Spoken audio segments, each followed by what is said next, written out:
Hello everyone, I welcome you to my YouTube channel Professor Civil Mandal. Here I speak about civil engineering and you will find my various video lectures on regarding various topics of civil engineering over here. So after we have read about various aspects of a fluid, we are now up to the dimension analysis, and this is our final chapter in this particular course of fluid mechanics.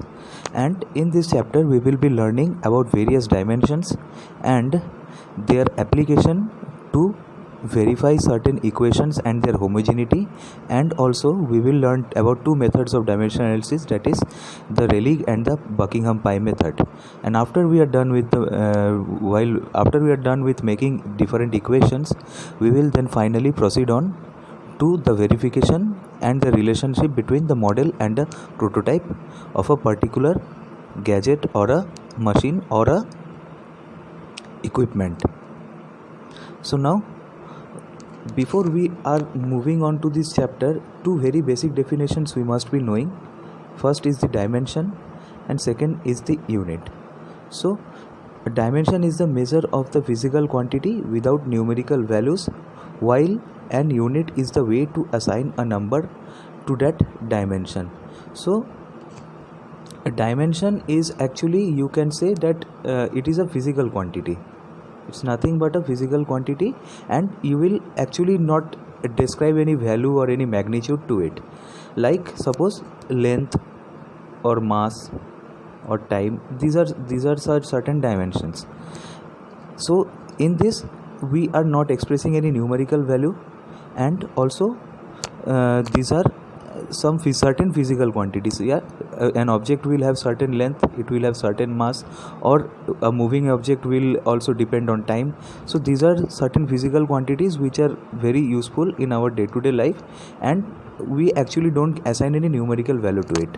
But whenever we are assigning a number to that dimension or certain magnitude to that dimension, then it is known as the unit.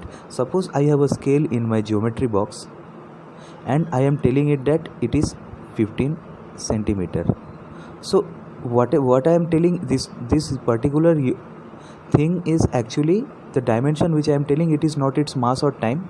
We can easily identify that it is its length. So whenever I am saying that the scale is 15 centimeter long, the person will easily understand that I am talking about the dimension, and centimeter is the unit, and thus 15 centimeter is the magnitude by which I can tell how much long is this particular scale. Suppose I also have a weight.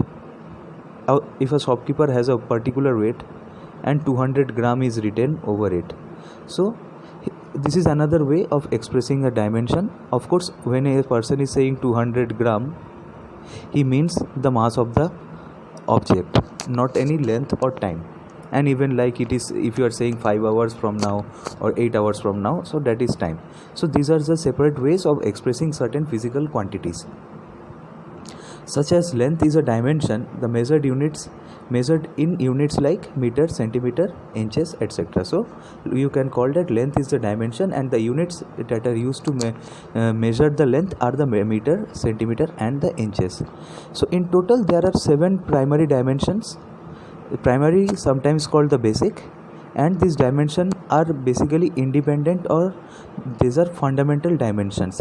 So what does the thing independent means? The independent means that this dimension, the primary dimension, that is the mass, length, time, temperature, electric current, amount of light and amount of matter. There are 7 total primary dimensions, and these are actually independent of any other dimensions. So they exist independently, and thus they are also known as the fundamental dimensions. So why these are called the primary dimensions? Without the help of any other particular dimension, or without depending on the dimensions, this dimension exist in the world as independently, whereas there are some secondary dimensions. All the other dimensions can be derived as a combination of these primary dimensions. Suppose we know that length is suppose expressed in meter, and time is supposed expressed in seconds. So these are totally independent, they are not depending on any other units to be defined. But whenever I am talking about velocity, then it is meter per second. So therefore a velocity will be dependent on both length and time. Again, if it is a momentum, then again I have to add the mass, suppose it is kg meter per second. So these units such as the dimension such as the momentum or velocity, these actually depend on the primary dimension, and hence they are the secondary dimensions. So this is a chart relating to the primary dimensions, like there the mass, length, time, temperature, electric current, amount of light and amount of matter, and their particular symbol is given. We generally use capital M for the mass, capital L for the time, length, T for the time, theta for temperature, I, capital I or small I for electric current, capital C for luminous intensity, and small n or capital N for amount of matter, or sometimes you can use mu. So it depends upon certain scientists or authors, they use different notations, but overall they mean the same. SI unit is given as the SI units of all these 7 dimensions, it is very known to us. BG unit is also given, and also the English unit given. So all other dimensions derived from the combination of the 7 primary dimensions are called the secondary dimensions with their corresponding secondary units, and the few examples are like this. Suppose the first 7 are these 7 are our primary, and beyond that we have all our other dimensions which are secondary and they depend on the primary dimensions. Like suppose you have frequency, it is 1 upon t, it is dependent upon time, and their corresponding dimensional formulas are also given in this particular chart. So this chart is quite important, and the CGS and SI unit is also given, and there are almost 20 to 30 dimensions which I have obtained from internet, and I have given them over here. Secondary dimensions, all of them are secondary dimensions, and one must go through it to get the idea. So next is the homogeneity principle of dimensional analysis. The principle of homogeneity states that the dimension of each of the terms of a dimensional equation on both sides should be the same. That is, the dimension of both the sides, that is LHS and RHS of a particular equation, should be same. So this principle is helpful because it helps us convert the units from one form to another. To better understand the principle, let us consider the following example. So we are asked to check the correctness of the physical equation S is equal to AT plus half AT square. So S is equal to UT plus half AT square, we know it's an equation of motion, and in this equation S is the displacement, U is the initial velocity, V is the final velocity, A is the acceleration, and T is the time taken in which the change occurs. So we have LHS as S and RHS as UT plus half AT square. The dimensional formula for S is L1 M0 T0 because it is just only the length, and thus we have L1 and there is no mass or time, so it is M0 T0. On the other hand, in the right hand side we have UT, that is velocity times the time, and again AT square, acceleration times the time square. So let's simplify this, that is U will be meter per second, so L T to the power minus 1 and M will be 0, and again time is just T to the power 1 and L will be L to the power and M to the power will be 0, plus acceleration will be L T to the power minus 2 and M will be having power 0, and finally T square will have power this one square. and finally it is equal to L1 L to the power 1 m to the power 0 t to the power 0, which is actually equal to the LHS. So we will say LHS is equal to RHS, and hence by the principle of homogeneity the given equation is dimensionally correct. So all the equations which we actually use in our every subject, suppose like in mathematics or physics or even engineering or fluid mechanics, strength of materials, wherever you might say, all the equations, all the formulas must be actually dimensionally homogeneous. Then only those formulas are actually workable and thus can be used in our day-to-day practice or for solving any kind of numericals. So the application of dimension analysis is that the dimension analysis is a fundamental aspect of checking measurement and is applied in real life physics. So this is the fundamental way or the fundamental aspect that we use in the real life physics, and this is the only way of measurement that we use in our real life physics. And we make use of the dimension analysis for the three prominent reasons, that is to check the consistency of a dimensional equation, right? Like suppose we did in this example that we check the dimensional consistency of this consistency of this dimensional equation, and to derive the relation between the physical quantities in a physical phenomena.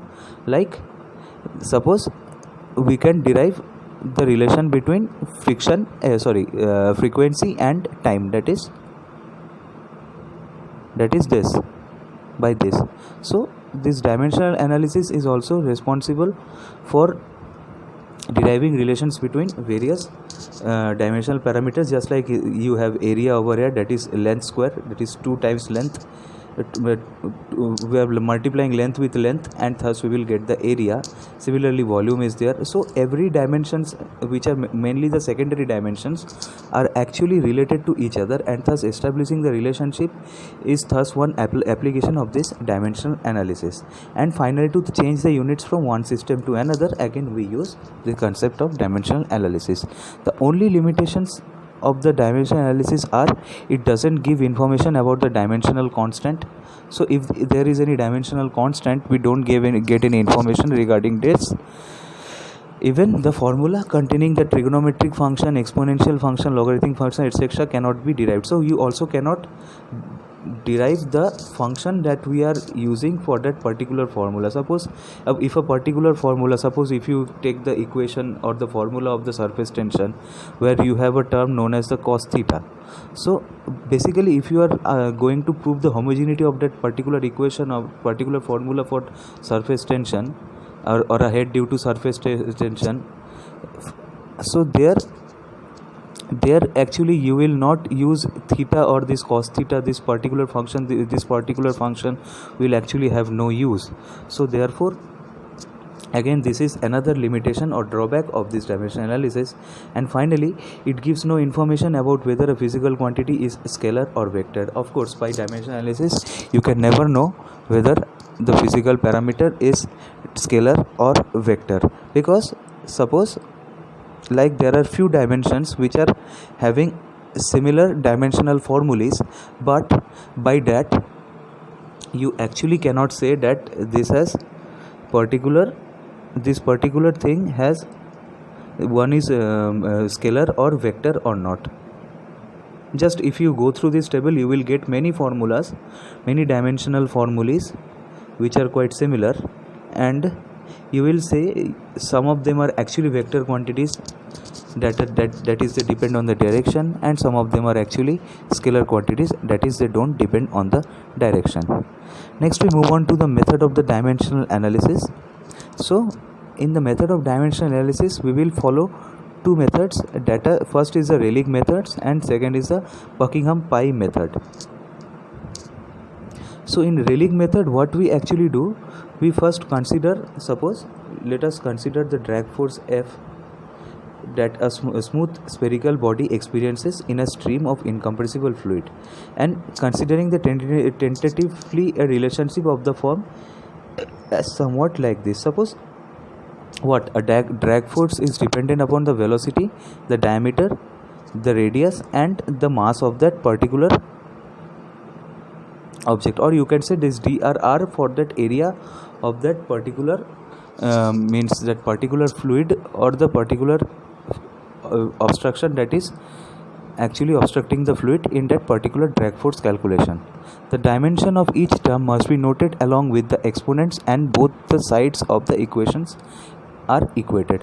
Now suppose let us just, if we now forget about what was drag force and we are given this particular general equation that a particular function depends upon, or suppose a particular dimension depends upon four other dimension as somewhat like this. So in such cases what we actually will be doing that the dimensions of each term must be noted along with the exponents, and both the sides of the equations should be equated. The exponents must be adjusted to make the equation dimensionally homogeneous at the last step. So it is better to understand this particular Rayleigh method with an example of a numerical. So in the very first question we are given that for a laminar flow in a pipe, the drop in pressure delta P is a function of the pipe length L, its diameter D, mean velocity of flow V, and the dynamic viscosity mu. Using Rayleigh's method, develop an expression for delta P. So what we are given in the question is that the pressure delta P is actually a function of, the pressure drop is a function of pipe length L, diameter D, mean velocity of flow V, and the dynamic viscosity mu. So this is which is given to us in the question. So now using MLT system,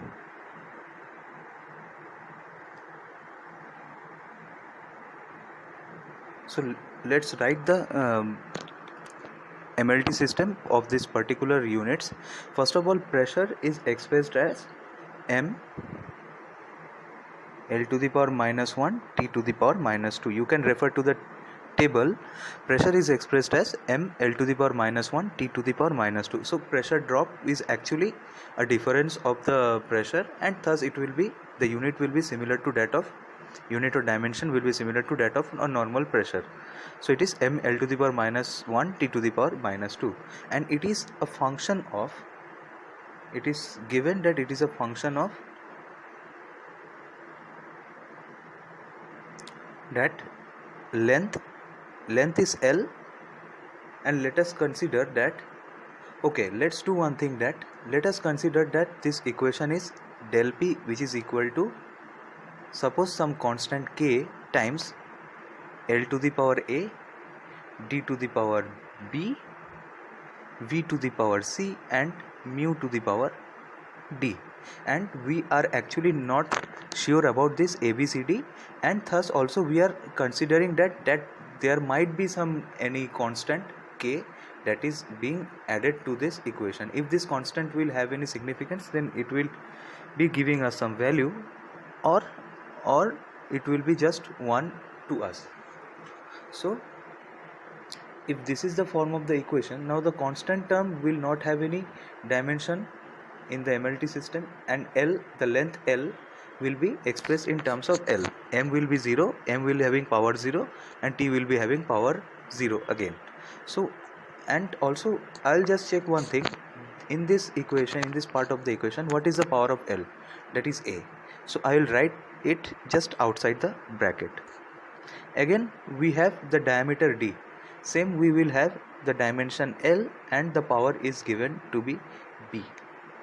And next we have velocity, whose dimension is L T to the power minus 1, and our power is given C. And finally we have viscosity, whose dimension you can further check in the table as M L to the power minus 1 T to the power minus 1, and let's give it a power D. So now let's do one thing. What we will do is that we will equate powers of M. First we will equate the powers of M. So it is, while equating powers of m, we have power 1 on the right hand side, which is equal to, and here in all the 4 terms, only at the last term we have one m and whose power is actually d. So it will be d, and right hand side will only be having d, and thus we will have d is equal to 1. Next we will equate the powers of, suppose let us take t, and by equating the powers of t, on the left hand side we have minus 2, here we have minus 2 for t, and it is equal to, on the right hand side we have 1 minus 1 power for t in the third term whose power is actually c, so we will write minus c, and here another minus 1 term we have which is for d, and we will write minus d, and from here I can say that c plus d is actually equal to 2, and we know that d is equal to 1, therefore c is also equal to 1. Now finally we will equate the powers of L, and the powers for equating powers of L we have minus 1 on the left hand side, and on the right hand side we have the power of A plus the power of B plus the power of C minus the power of D. So now C and D are 1, we can cancel it, plus 1 and minus 1, we are remaining with A plus B, and we will write it somewhat like this, that A will be equal to B, or it will be minus 1 minus B, this is A. So we are up to a certain point of the equation where we know almost 2 values for these powers, and we can at least relate the remaining 2. So let us just put them in our this equation, that is, suppose this is equation 1, let us put this in equation 1, and we will get it as delta P equal to K L to the power A is, I will replace A with minus 1 minus B, minus 1 minus B, and D I will write it as, B is, simply I will write it B, or you can also do the reverse, that A you are writing as A and B you are writing as 1 minus 1 minus A, you can also do the reverse. And velocity, this term has power C, so V is V to the power C, and C is equal to 1, and I will write just V. And finally also mu will be having power 1. So what I can do is, I can do that, I can also further simplify it like K upon L upon 1 upon L to the power B times D to the power V, V and mu. So this is with us, and now I can do one thing, that the terms which are devoid of power B, I can do that I will just write them outside, that is, I will write, let us suppose eliminate this term, and let us consider that this is 1, because this term is actually dimensionless and it is not putting any effect to this equation. And also in our question we were also not said that some constant was there. Just to make the equation viable, we just use this constant K. So now just let's ignore this constant K, and just the terms which are devoid of power B, we will just write them, that is V mu upon L, and finally in a bracket we will write that it is also a function of D upon L. We could have written D by L to the power B, or you can simply write it as delta P is equal to V times mu upon L times some function of D upon L. So this is our equation which we got through it. So that was all about our Rayleigh method. So you can get some similar more examples in any kind of standard books like Dr. R.K. Bansal or from Modi and Set or from Jain. You can get many such standard example from various standard books, and the process you will be seeing are quite similar. Next, we move on to the Buckingham's pi theorem, and this is another method of this dimensional analysis. And in Buckingham pi theorem, any equation that relates dimensionless products is dimensionally homogeneous. That is, the form of equation does not depend on the fundamental units of measurements. And an equation be dimensionally homogeneous is that it can be reducible to an equation among some dimensionless products. So what is actually being done in this Buckingham pi theorem, that an equation which is actually dimensionally homogeneous, Buckingham says that it can be reducible to an equation amongst the dimensionless products. So we can use some dimensionless products that will be helping us to reduce an equation which is dimensionally homogeneous. And Buckingham inferred that the fundamental principle that the conditions of this theorem are also necessary, and according to his theorem, he states that if an equation is dimensionally homogeneous, it can be reduced to a relationship among a complete set of dimensionless products, and these dimensionless products are actually our pi terms. So let's read about the procedure of Buckingham's pi method quickly, and then we will be solving one numerical to get the complete idea about the Buckingham's pi method. So first of all, list all the n physical quantities of variables involved in the phenomenon and note their dimensions and the number m of the fundamental dimensions comprised in them, so that there will be n minus m, that is pi terms. So select m variables out of this to serve as a repeating variables with the following guidelines, and these are the guidelines for selecting the m variables. That is, this variable should be such that none of them is dimensionless and no two variables have the same dimensions, and also they themselves do not form a dimensionless parameters. So these are the guidelines. Sorry, there are two more. The entire m fundamental are included collectively in them, and the independent variable should not be taken as repeating variables.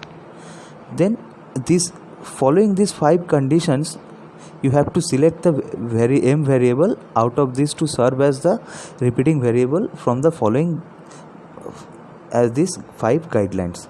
Next, after you get the m and n values, write the general equation for different pi terms, and they may be expressed as the product of the repeating variables, each raised to an unknown exponent, and one of the remaining variables taken in turn with a known power usually taken as 1. So basically we will do what is that we will express general equations for these pi terms, and it will be expressed in such a way that the repeating variable should be having some unknown exponent, just as we did in the previous method, and apart from that, one of the remaining variables will be not included amongst them. And what we will do, similarly we will write another pi term and we will include another variable in it and just again exclude another variable, and similarly we will write another pi term by excluding another, and we will be continuously doing this, writing the separate pi terms until and unless we have excluded all the terms in the all different equations. So suppose we have 4 terms, we are to exclude 4 terms in 4 different equations. Suppose D, L, V and U, these are the 4 terms. So we will make 4 set of equations where we will be excluding one of them each, and finally then write the dimensional equation of the equations of the pi terms obtained in the step C above. Then compute the value of the unknown exponents by equating the exponents of the respective fundamental dimensions. So on both the sides of each of the dimensional equations, thereby dimensional groups of pi terms are formed, and then write the final general equation for the phenomenon in the terms of pi. So once you are expressing the powers also in terms of the pi, and then finally add all the pi terms and write the general equation in form of pi. In order to obtain the final expression, the following additional may be considered, and this is that if the quantity is dimensionless, it is a pi term without going through the above procedure. If any two physical quantities have the same dimensions, their ratio will be one of the pi term. For example, h by d is a dimensionless and hence it is a pi term. Any pi term may be replaced by any power of that term, including negative as well as fractional powers. For example, pi 1 may be replaced by pi to the power minus 1, or pi 2 may be replaced by pi 2 square, or pi 3 may be replaced by like this. These are just certain examples, you need not to worry about that. Next, 4 is any pi term may be replaced by multiplying it by numerical constant. For example, pi 1 may be replaced by 3 pi 1. So you can also multiply some numerical constant to adjust the equation. And also any pi term may be replaced by another pi term obtained by adding or subtracting an absolute numerical from it. Also you can replace the pi terms, and thus you have to also additionally do the particular addition or subtraction to adjust the equation accordingly. And any pi term may be replaced multiplying by another pi term. For example, pi 1 may be replaced by pi 1 times pi 2. You can also multiply the pi terms.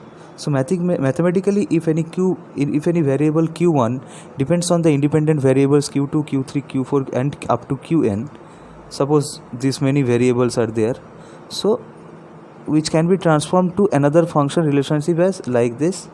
We can also equate to it some constant c, which is actually a dimensionless constant c, and in accordance with the pi theorem, a non-dimensionless constant can thus be obtained.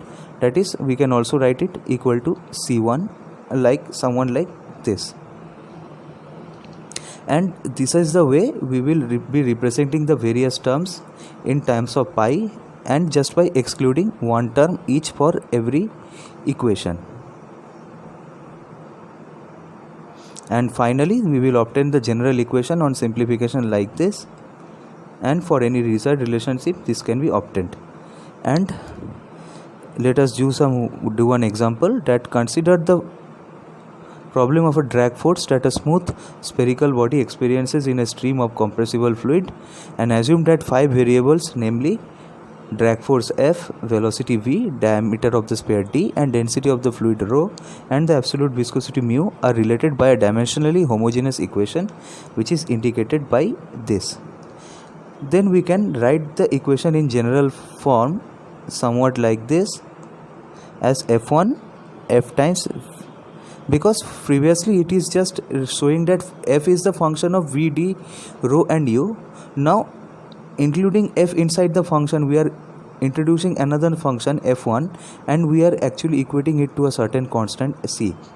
Then the total number of variables we have are actually 5, and therefore these variables may be completely described by 3 fundamental dimensions m, l and t. And you can see that these 3 dimensions are only using 3 fundamental dimensions, that is m, l and t, not any other fundamental dimensions like the current or luminous intensity, something like this. Just you are using this mass, length and time. And thus, as the total number of variables is n is equal to 5 and total number of fundamental units is m equal to 3, the number of pi terms will be n minus m, that is 5 minus 3, that is equal to 2. So the number of pi terms will be available to us as 2.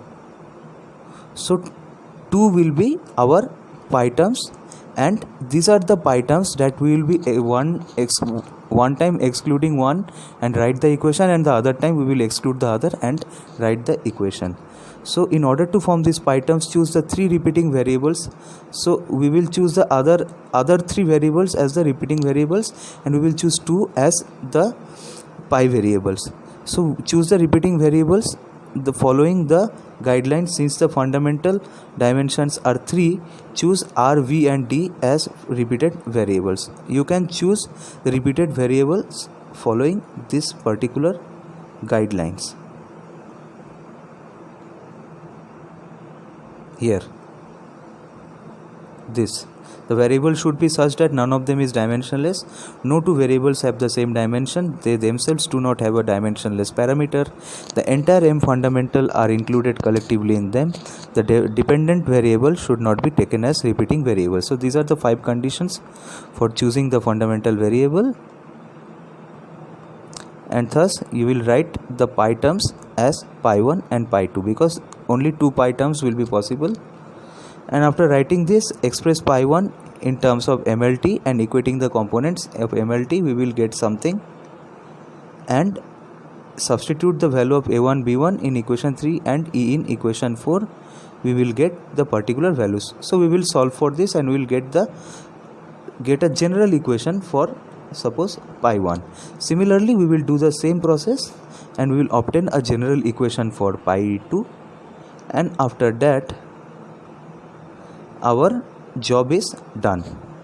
So if you also want, then sometimes you can also, if these pi terms are can be added or multiplied, you can also express both of them in one equation. But even if you are expressing in 2 equations in terms of pi 1 and pi 2, you are also well good enough and your equation is also workable. So let us do one more example related to this Buckingham pi theorem. So in this question, obtain an expression for thrust F developed by a propeller which depends upon the angular velocity omega and approach velocity v, dynamic viscosity mu, density rho, propeller diameter d, and the compressibility of the medium measured by the local velocity of sound as c. So we have a thrust F which depends upon omega, angular velocity omega, approach velocity v, dynamic viscosity mu, density rho, and propeller diameter d, and the compressibility of the medium measured by the local velocity of the sound c. So 6 parameters are there which are defining the thrust F. So we will write it as F is a function of, suppose we have omega, approach velocity v, and let's write the diameter first, diameter d, and then mu, rho, and finally c. So we can do one thing, that we can write it as C1 is equal to F1 F omega v d mu rho c. Yes, we can do it. We can change the function. We can make it a function of 7 parameters and it is equal to C1. We can write it like this. And let's do one thing. Let's write that C1 is actually equal to 0.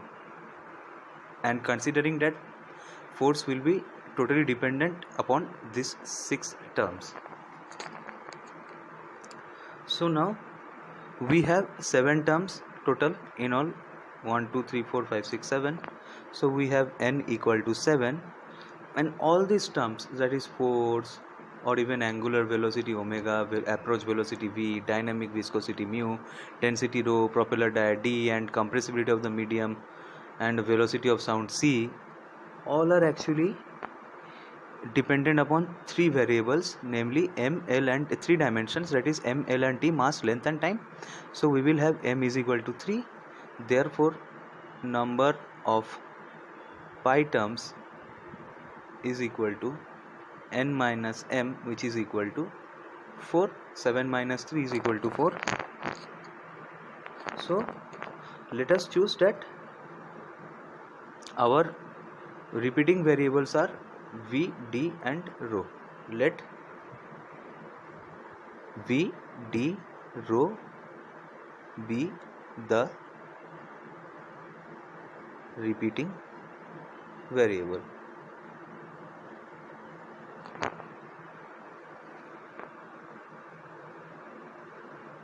So now, why am I choosing v, d, and rho? Because this none of these variables are actually dimensionless. None, v, d or rho, none of them is dimensionless, and no two have same dimensions because rho has some other dimensions, and d has some other dimension, and v, that is L, this is L to lt to the power minus 1, d is just L, and this is mass upon L cube m lt to the power minus 3. So these three have three different dimensions, and they themselves do not form a dimensionless parameter. If you also if you multiply these three or add these three, they will also not form it. Of course you cannot add them, but if you multiply these three, it's not like that they will form any dimensionless parameter. Also, the entire m fundamental are included collectively in them. M fundamentals, all of them, that is m, l and t, all of them are actually included in them. T is included in this, L is included in all of them, and M is included in this. And finally, the dependent variable should not be taken as a repeating variable. So the dependent variable, that is force, is not also taken as a repeating variable. So we are considering all the 5 conditions that we read in the theory as for the choosing the repeating variables. So after we are choosing the repeating variables v, d and rho, then let's write like this, that pi 1 is equal to our first pi term. Let's write it as 1. Pi 1 is equal to v to the power a1, d to the power b1, c to the power rho to the power c1. Let's first write f. Similarly, we will write 4 other equations where we will also use omega in place of f, then we will use mu in place of f, and then we will use c in place of f. So let's solve for this. Pi 1 is a dimensionless parameter, so it is m0, l0, t0, and v will be written as lt to the power minus 1 a1, d will be l to the power b1, and c will be m l to the power minus 3 to the power c1, this is our rho, times f is m lt to the power minus 2. So if you refer the table, you can get this particular dimensions. And next, if we solve for this a1, b1 and c1, or if you actually solve for solving for m, l and t, solving powers of m, l, t, we actually get a1 is equal to minus 2, b1 is equal to minus 2, and c1 is equal to minus 1. If you want, you can pause the video right now and calculate for the values of a1, b1 and c1. We will get a1, b1 and c1 as minus 2, and minus 1 respectively. So thus we will write pi 1 is equal to v to the power minus 2, a1 is minus 2, d to the power b1 is also minus 2, rho to the power minus 1, and f.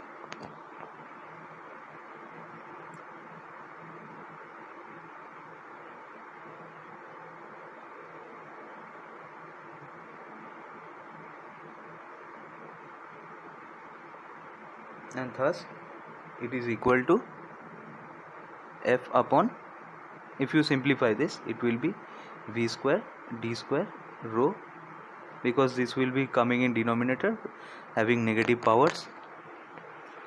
Next, let's solve for pi 2. Second, we will have pi 2. So in place of f, we will now put omega. Let's put omega in place of f. We have pi 2 is equal to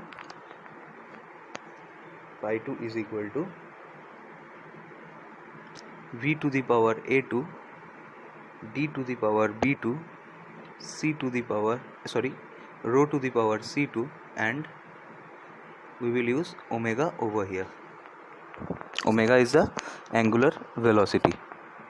So now again pi 2 is m0 l0 t0, which is equal to v is l t to the power minus 1 to the power a2, d is l to the power b2, and rho is ml to the power minus 3 to the power c2, and omega, that is our angular acceleration, is omega is m l to the power minus 1 t to the power minus 1. On solving for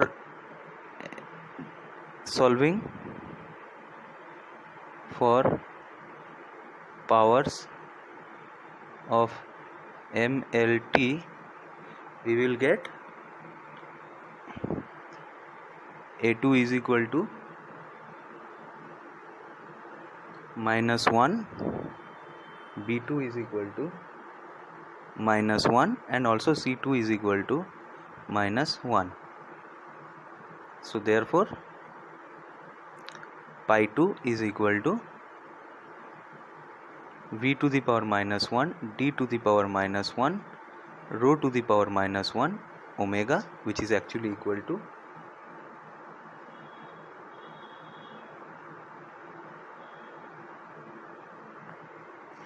it is not omega, it is mu. I had considered mlt to the power minus 1, so this is for mu actually.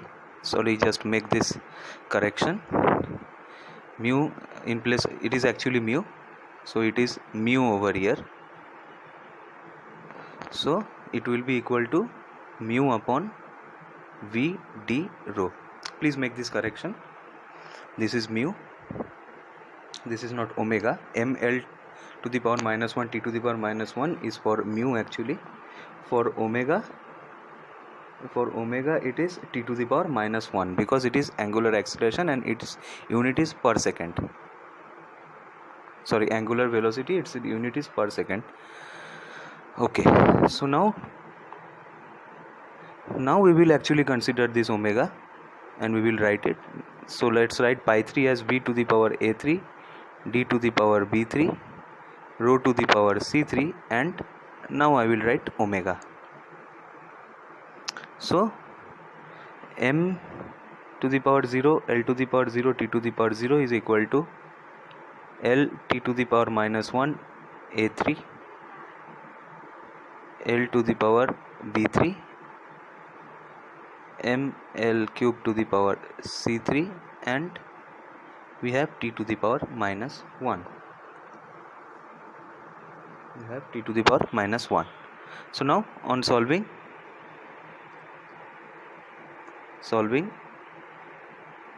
powers of m, l and t, we get a3 equal to minus 1, b3 is equal to 1, and c3 we get as 0. So if you pause the video and solve it, you will get these particular values, and c3 is equal to 0. Therefore pi 3 is equal to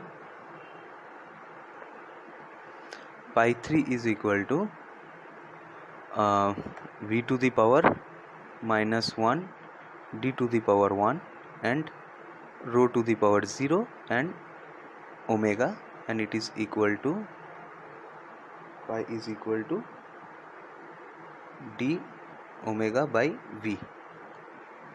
Similarly in 4 we will take pi 4 is equal to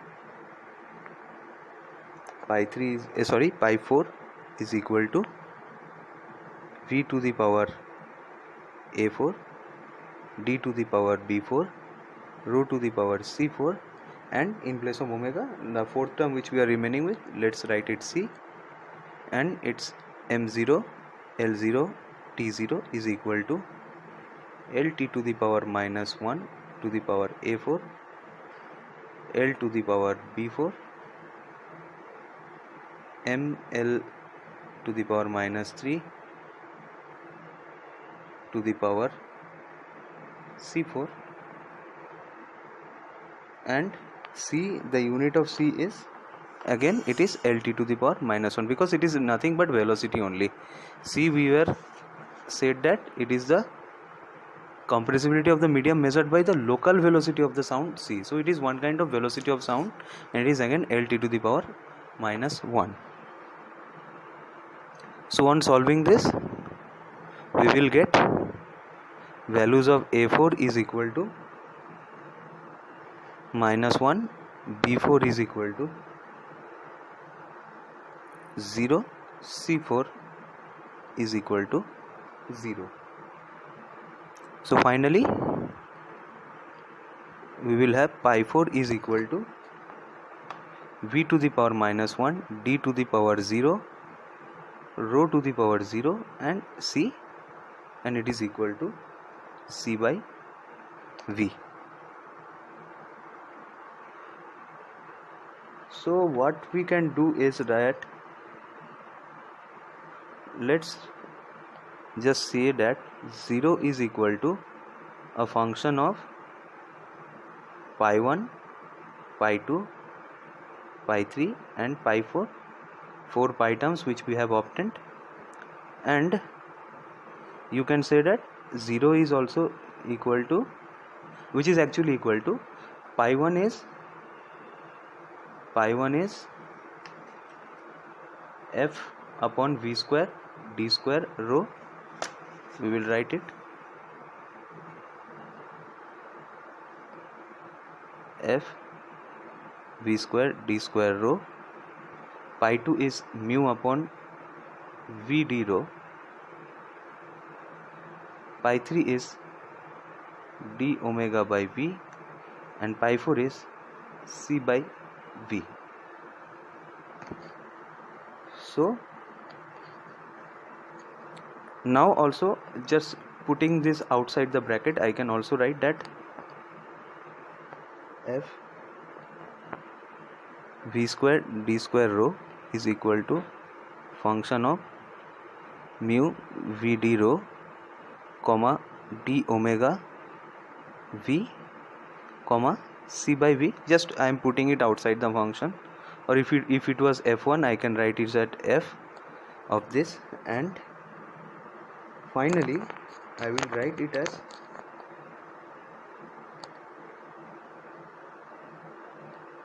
f is equal to v square d square rho, putting the denominator on this side, f times mu v d rho comma d omega v comma c by v. So you can also do one thing, replace this one with RE, because you can replace this one as 1 by RE, because RE is rho dV upon mu. So this is mu upon rho dV is actually 1 by RE, and you can also write the similar equation as f is equal to v square d square rho and function of 1 by RE d omega by v and c by v. We can also write it in the similar way, v square d square rho f 1 by RE d omega by v and c upon v. So that was all about the first part of the dimensional analysis.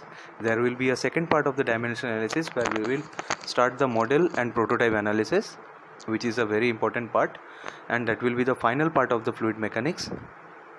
Till then, post any kinds of doubt in the comment section. Also like and share my video. Subscribe to the channel if you are new. Thank you.